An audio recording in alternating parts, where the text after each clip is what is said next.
నమస్తే అండి. సుబ్బారావు గారు, రేపటి నుంచి జగన్ అక్రమాస్తుల కేసుకు సంబంధించి విచారణ ప్రారంభం కాబోతోంది. అయితే ఇన్నాళ్ళు ఇంత జాప్యానికి జగన్మోహన్ రెడ్డి కోర్టుకు హాజరు కాకపోవడమే కారణం అనుకోవచ్చా, లేదా చాలా అంశాలు ఉన్నాయి, క్వాష్ పిటిషన్లు కానీ, డిశ్చార్జ్ పిటిషన్లు కానీ, జడ్జిలు బదిలీలు ఉన్నాయి, వీటన్నిటికీ చూస్తే కేవలం జగన్మోహన్ రెడ్డి గారే కారణం అనుకోవచ్చా? ఇక్కడ ఒకటండి, ఆల్రెడీ అశ్విని కుమార్ ఉపాధ్యాయ సుప్రీంకోర్టులో ప్రజాప్రతినిధుల మీద ఉన్నటువంటి కేసుల్ని హ్మ్. సత్వరం పరిష్కరించాలి అని ఏదైతే పిటిషన్ వేశారో దాంట్లో సుప్రీంకోర్టు అన్ని దేశంలో ఉన్న అన్ని హైకోర్టులకు కూడా సత్వరమే ప్రజాప్రతినిధుల మీద ఉన్నటువంటి కేసుల్ని పరిష్కరించండి అని చెప్పేసి అవును. అన్ని హైకోర్టులకు ఆదేశాలు ఇవ్వడం జరిగింది. ఆ ఆదేశాల ప్రకారం తెలంగాణ హైకోర్టు కూడా స్పెషల్ కోర్టు ఏదైతే జగన్మోహన్ రెడ్డి గారి కేసులు విచారణ చేస్తా ఉందో, ఆర్థిక నేరాలకు సంబంధించిన కేసులు, ఆ కేసులు కూడా 5 సంవత్సరాలు మించి ఉన్నటువంటి కేసులు ఏవైతే ఉన్నాయో అవన్నీ కూడా సత్వరం విచారణ పూర్తి చేసేయండి, డిస్పోజల్ చేసేయండి అని చెప్పేసి ఆదేశాలు ఇచ్చింది. ఆ ఆదేశాల ప్రకారమే న్యాయస్థానం విచారణ జరపడానికి వచ్చేటప్పుడు మరి జగన్మోహన్ రెడ్డి గారు తన యొక్క ఉన్నటువంటి చాకచక్యాన్నో తనకు ఉన్నటువంటి సలహాలను పరిగణలో తీసుకొని దాదాపుగా 40కి పైగా క్వాష్ చేయమనే పిటిషన్లు, అలానే మీరు చెప్పినట్టుగా 100కు పైగా డిశ్చార్జ్ పిటిషన్లు, ఇవన్నీ కూడా న్యాయస్థానంలో వేయటం వల్ల ఈ జాప్యానికి ఒక ప్రధానమైన కారణం. అంతేకాకుండా రఘురామకృష్ణరాజు గారు సుప్రీంకోర్టులో పిటిషన్ వేసినప్పుడు జగన్మోహన్ రెడ్డి గారి కేసుల విషయమై దాంట్లో సిబిఐ ఒక ఎఫిడవిట్ దాఖలు చేసిందండి.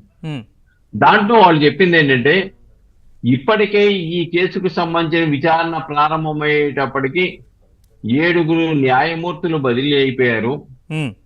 అంతేకాకుండా ఈ కేసులో ఉన్న నిందితులంతా కూడా శక్తివంతులు, బాగా పలుకుబడి, ధనవంతులు, రాజకీయంగా పలుకుబడి కలిగిన వ్యక్తులు.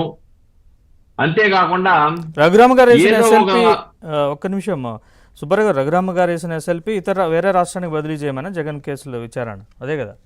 అవును, వేరే రాష్ట్రానికి బదిలీ చేయమని వేసిన కేసు. అలా బదిలీ చెయ్యొద్దు అని చెప్పేసి అని చెబుతూనే జాప్యం జరుగుద్దని సిబిఐ ఎఫిడవిట్ దాఖలు చేసింది. అంతేకాకుండా ఏదో ఒక కారణంతో ఒకదాని తర్వాత ఒకటి వేస్తూ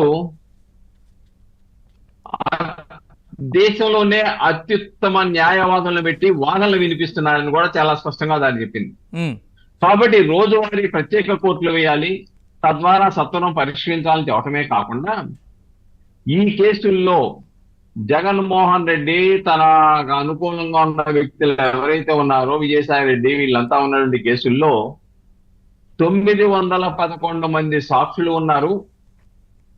వారిలో అందరూ కూడా దాదాపుగా 50 సంవత్సరాల పైబడిన వాళ్ళే. కాబట్టి సాక్షులు కూడా ఇబ్బంది కలిగే పరిస్థితి ఉంది. కాబట్టి సత్వరమే ఈ కేసును విచారణ చేయడానికి కావలసిన చర్యలు తీసుకోవాలని చెప్పారు, కోరారు. అంతేకాకుండా కామన్ గా జగన్మోహన్ రెడ్డి మీద సిబిఐకి సంబంధించిన 11 కేసులు, ఈడీకి సంబంధించిన 9 కేసులు, ఇవన్నీ కూడా మొత్తం 20 కేసులు సిబిఐ కోర్టులో ఉన్నాయనే విషయాన్ని ఇక్కడ మనం గమనించాలి. అంతేకాకుండా జగన్మోహన్ రెడ్డి గారు తాను కోర్టుకు హాజరవ్వకుండా వేరే న్యాయవాదో ఎవరో హాజరవడానికి 205 పిటిషన్ కింద సుప్రీంకోర్టులో పిటిషన్ వేసినప్పుడు సుప్రీంకోర్టు చాలా తీవ్రమైన పదజాలాలు వాడిందండి. అది already Jaganmohan Reddy versus central bureau of investigation అని 2013లో ఇటువంటి ఆర్థిక నేరాల్లో ఉండటం వల్ల ప్రభుత్వ నిధులకి అత్యధిక నష్టాన్ని చేకూరుస్తా ఉంది. ఇది ఒక వ్యక్తికి కాదు, ఇది entire financial health of the కంట్రీకే పెద్ద ప్రమాదకరం అనే తీవ్రమైన పదాలు వాడింది. ఇటువంటి వారి పట్ల అప్రమత్తంగా ఉండాలని వాడింది. కాబట్టి అటువంటి ఆర్థిక నేరాలలో సూట్ కేసు కంపెనీలు పెట్టేసి దేశ ఆర్థిక వ్యవస్థని చిన్నాభిన్నం చేయడానికి వ్యవహరించినటువంటి కేసుల్లో జగన్మోహన్ రెడ్డి తదితర వాళ్ళంతా కూడా ఉన్నారు. అయితే జగన్మోహన్ రెడ్డి గారు అధికారంలోకి చేసిన తర్వాత ఘనకార్యాలు మనం చూసుకోవాలండి. ఎందుకంటే ఈ ఆర్థిక నేరాల్లో ఈయనతో పాటుగా సజ్జల రామకృష్ణారెడ్డి గారి బ్రదరు సజ్జల దివాకర్ రెడ్డి గారు, ఆయన చనిపోయాడు అనుకోండి, ఆయన ఉన్నాడు A7 గా. అలానే మోపిదేవి వెంకటరమణ గారు ఉన్నారు A4 గా. అలానే మురళీధర్ రెడ్డిని పాపం మంచి వీళ్ళకి అనుకూలమైన IAS అని చెప్పేసండి వ్యక్తి, ఆయన ఉన్నాడు.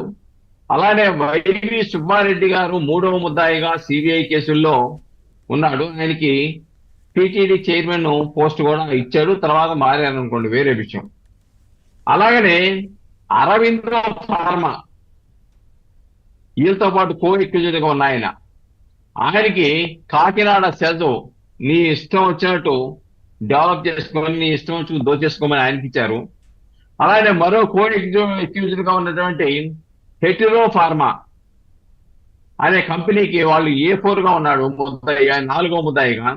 వాడికి బే పార్క్ రిసార్ట్స్ ఇన్ విశాఖపట్నంలో అది ఇచ్చేసి నువ్వు. అలానే శ్రీలక్ష్మి తెలంగాణ నుంచి తీసుకొచ్చి ఇక్కడ అత్యుత్తమ స్థానాల్లో కూర్చోబెట్టారు. ఆమె ఎంతకాలం జైల్లో ఉందో చూసాము, చావు బతుకుల మధ్య బయటకు వచ్చింది. అలాగే కొంతమందిని ఆల్రెడీ ప్రభుత్వ